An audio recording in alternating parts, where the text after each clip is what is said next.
Hello বন্ধুরা, তোমাদের কাছ থেকে আমি একটা এখন সমাধান চাইতেছি। তোমরা এই সমাধানটি দিয়ে দাও। তো যদি কেউ জানা থাকে অবশ্যই আমাকে এই সমস্যাটির সমাধান বলতে। দেখো, এখান থেকে আমার একটি কম্পিউটার আছে, কম্পিউটারটি কি একটা সমস্যা হয়েছে সেটা আমি বুঝতে পারতেছি না। এটার যদি সমস্যার সমাধান থাকে তাহলে অবশ্যই তোমরা দিয়ে দাও।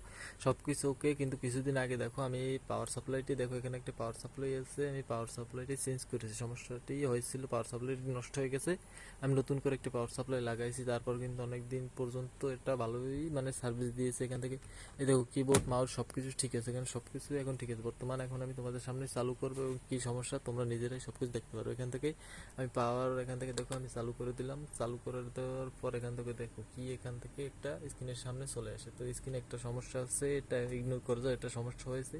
তো নতুন করে এটা এখন নিতে পারবো না, তো পরবর্তীতে যদি নিতে পারি তোমরা যদি সাপোর্ট করো, পরবর্তীতে একটা নতুন তো নেব, তখন সেটা তোমাদের দেখতে দেখাবো। অবশ্যই তোমরা যদি সাপোর্ট করো তাহলে নিতে পারবো। তো দেখো এখান থেকে স্ক্রিনের সামনে কি একটা আসে,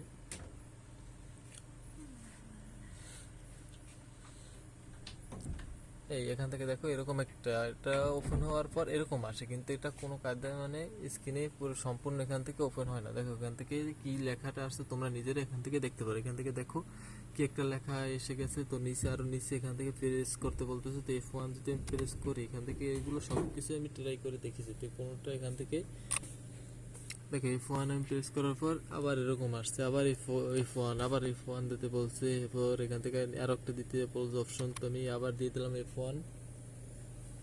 F1 দেওয়ার পর দেখো আবার কি আসে, আবার এরকম এরকম চলে এসেছে। তো এটা দেখো একই একই জিনিস বারবার চলে এসেছে। তো আমি যদি আর একটা এখান থেকে দিয়ে দিই, দেখো দ্বিতীয় নাম্বার যেটা দিতে বলছিল, আমি দ্বিতীয় নাম্বার যেটা বলছিল সেটা আমি দিয়ে দিয়েছি। দিয়ে দেওয়ার পর এরকম একটা অপশন চলে আসে। এরকম আসার পর এখান থেকে কি করতে হবে সেটা আমি বুঝতে পারতেছি না। যদি এখান থেকে আমি আবার ব্যাগে চলে যাব, দেখো এখান থেকে আমি ব্যাগে চলে যাই। এখান থেকে আবার ব্যাগে চলে গেলাম। এই সমস্যা তোমরা অবশ্যই দেখে নাও। তোমার যদি সমস্যাটি সমাধান করতে পারো তাহলে কিন্তু আমাকে একটু জানাবে, জানালে আমার একটু সমস্যার সমাধান হলে আমার একটু উপকার হয়। তাহলে একটা নতুন করে এখন সার্ভিসিং করতে যদি নিয়ে যাই, আমি তো বুঝতে পারতেছি না, তাহলে সেখানে অনেক খরচ হয়ে যাবে।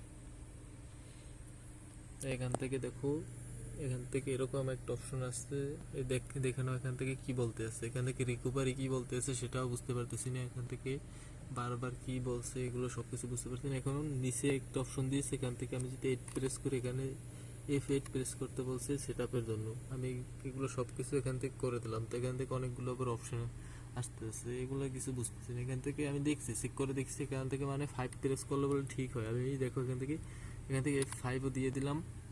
F5 দিয়ে দেওয়ার পর এখান থেকে আবার নতুন করে এখান থেকে অন হবে। অন হওয়ার পর কোনো দিকে যাবে না, আবার যেই জায়গায় ছিল সেই জায়গায় আবার চলে যায়।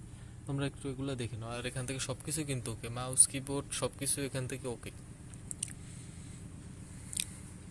আমি তোমাদের একটু দূরে নিয়ে দেখাই।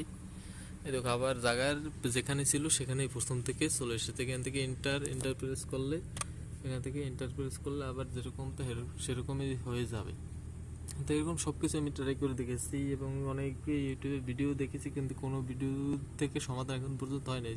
যেগুলো দেখিয়েছি সেগুলো সব কিছু মানে ট্রাই করে দেখার পর এরকমটা চলে আসে। তোমাদের কাছ থেকে যদি কোনো সমাধান থাকে অবশ্যই বলবে। এখান থেকে আবার দেখো এগুলো সব কিছু এখান থেকে সব এই দেখো যেরকম ছিল সেরকম আবার করে চলে আসতো। আর এখান থেকে একটি কোড দেখাচ্ছি, এরর কোড। এই কোডটি কী জন্য সেটা বুঝতে পারতেছি না।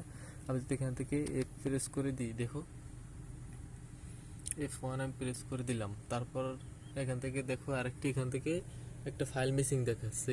এই ফাইলটি কী জন্য মিসিং দেখাচ্ছে সেটাও বুঝতে পারতেছি না। এই সমাধান যদি থাকে তোমরা কিন্তু একটু বলে দিবি। আর তোমাদের সাপোর্ট থাকলে দেখো স্ক্রিনটা পুরোপুরি কিন্তু ড্যামেজ হয়ে গেছে, তাহলে একটা নতুন স্ক্রিন নেবো আর এটা সমস্যা সমাধান করতে হবে। তোমরা যদি পারো, নাহলে তো সার্ভিসিংয়ের দোকান নিতে হবে। তখন কী করতে হয় সেটাও বুঝতে পারতেছি না, দেখি তখন আবার কী করতে হয়।